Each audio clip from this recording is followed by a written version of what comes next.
অনেক অনেক বছর আগে স্বর্গে এক মহা উৎপাত শুরু হয়েছিল মহিষাসুরের। সেই গল্প আজ তোমাদের বলবো। চলো শুরু করা যাক। মহিষাসুর নামে এক অসুর ধ্যান করতে থাকে ব্রহ্মাদেবের। ব্রহ্মাদেব প্রসন্ন হয়ে তাকে একটি বর দেয়। ত্রিভুবনে কোনো পুরুষ, কোনো পশু, কোনো পাখি, কোনো পতঙ্গ মারতে পারবে না তাকে। বরদান পেয়ে ত্রিভুবনে ত্রিলোকে উৎপাত শুরু করে মহিষাসুর। ধরাবাসী মহিষাসুরের উৎপাতে অতিষ্ঠ হয়ে শরণাপন্ন হয় ত্রিদেবের কাছে। ত্রিদেব নিজেদের দিব্য আলোকে একটি দেবীকে সৃষ্টি করে, যার নাম রাখা হয় দুর্গা।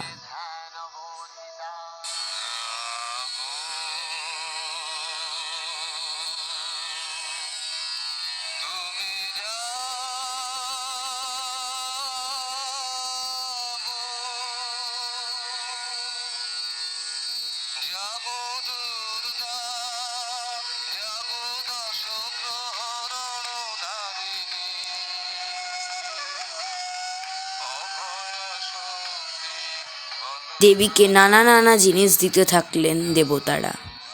শিব দিলেন ত্রিশূল, বরুণ দিলেন শঙ্খ, বিষ্ণুদেব দিলেন সুদর্শন চক্র, অগ্নিদেব দিলেন শক্তি, বায়ু দিলেন তীর ও ধনুক, ইন্দ্র দিলেন বজ্র, কুবের দিলেন গদা, বিশ্বকর্মা দিলেন কুঠার, হিমালয় দিলেন বাহন সিংহ এবং সূর্যদেব দিলেন অলঙ্কার। দেবী হয়ে উঠলেন অজয়া, অপরূপা। যুদ্ধের ধ্বনিতে কেঁপে উঠল ত্রিভুবন।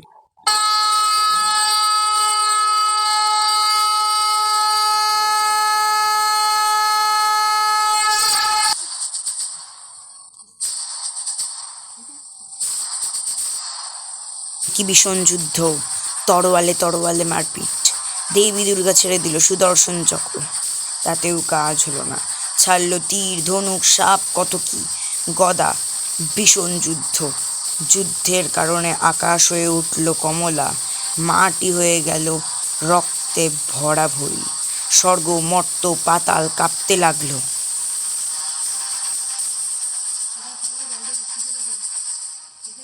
অবশেষে ধর্মের জয় এবং অধর্মের পরাজয় হলো।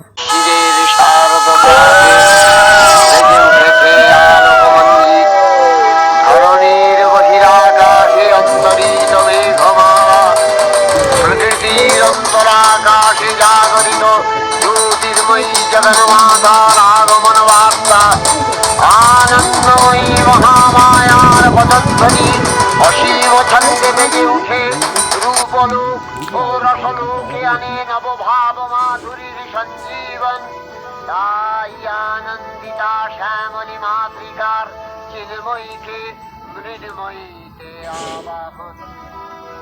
আজ চিৎশক্তি রূপিণী বিশ্বজননীর শারদশ্রী বিমণ্ডিতা প্রতিমা মন্দিরে মন্দিরে ধ্যান বোধিতা।